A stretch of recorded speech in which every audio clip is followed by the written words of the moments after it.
Hello everyone, কেমন আছেন সবাই? Welcome back to my channel wonder of creativity. সামান্য তেল মশলায় ঝিঙে আলু দিয়ে একটা নিরামিষ তরকারি আজকে শেয়ার করছি।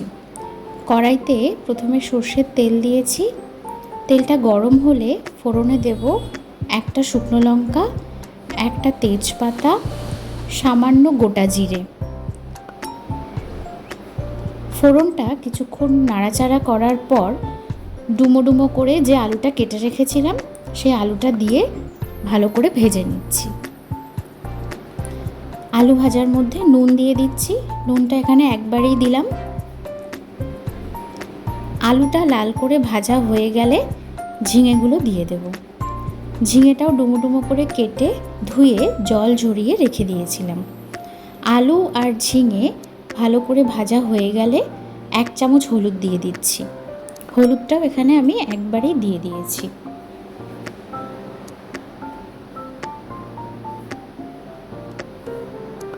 হলুদ দিয়ে ভালো করে ভেজে নেওয়ার পর একটা মশলার পেস্ট দিয়ে দিলাম। এখানে রয়েছে সামান্য আদা, 4টে কাঁচা লঙ্কা, 4টে গোলমরিচ আর হাফ টমেটো একসাথে বাটা। মশলাটা একটু জল দিয়ে কষিয়ে নিচ্ছি। এরপরে দিয়ে দিচ্ছি হাফ চামচ জিরের গুঁড়ো। জিরের গুঁড়ো দিয়েও কিছুক্ষণ কষিয়ে নিচ্ছি।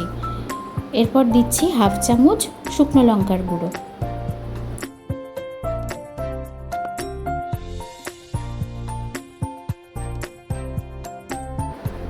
এরপর পরিমাণ মতন জল দিয়ে দিচ্ছি। এই তরকারিটা একটু ঝোলঝোল খেতেই ভালো লাগে। জল দিয়ে ঢাকা দিয়ে কিছুক্ষণ রান্না করে নিচ্ছি। 7-8 মিনিট রান্না করার পর আলু যখন সিদ্ধ হয়ে যাবে তখন গ্যাসের ফ্লেমটা অফ করে উপর থেকে 1 চামচ ঘি দিয়ে দিচ্ছি। ঘি দেওয়ার পর ঢাকা দিয়ে আরও কিছুক্ষণ স্ট্যান্ডিং টাইমে রেখে তারপর নামিয়ে নিচ্ছি। লবঙ্গটা আমি একটা ফ্লেভারের জন্য দিয়েছি, আপনারা চাইলে নাও দিতে পারেন। তাহলে আজকের রেসিপিটা কেমন লাগলো কমেন্টসে জানাবেন। ভালো লাগলে একটা লাইক করে সবার সাথে শেয়ার করে দেবেন আর চ্যানেলটা সাবস্ক্রাইব করে দেবেন। সবাই ভালো থাকবেন, সুস্থ থাকবেন।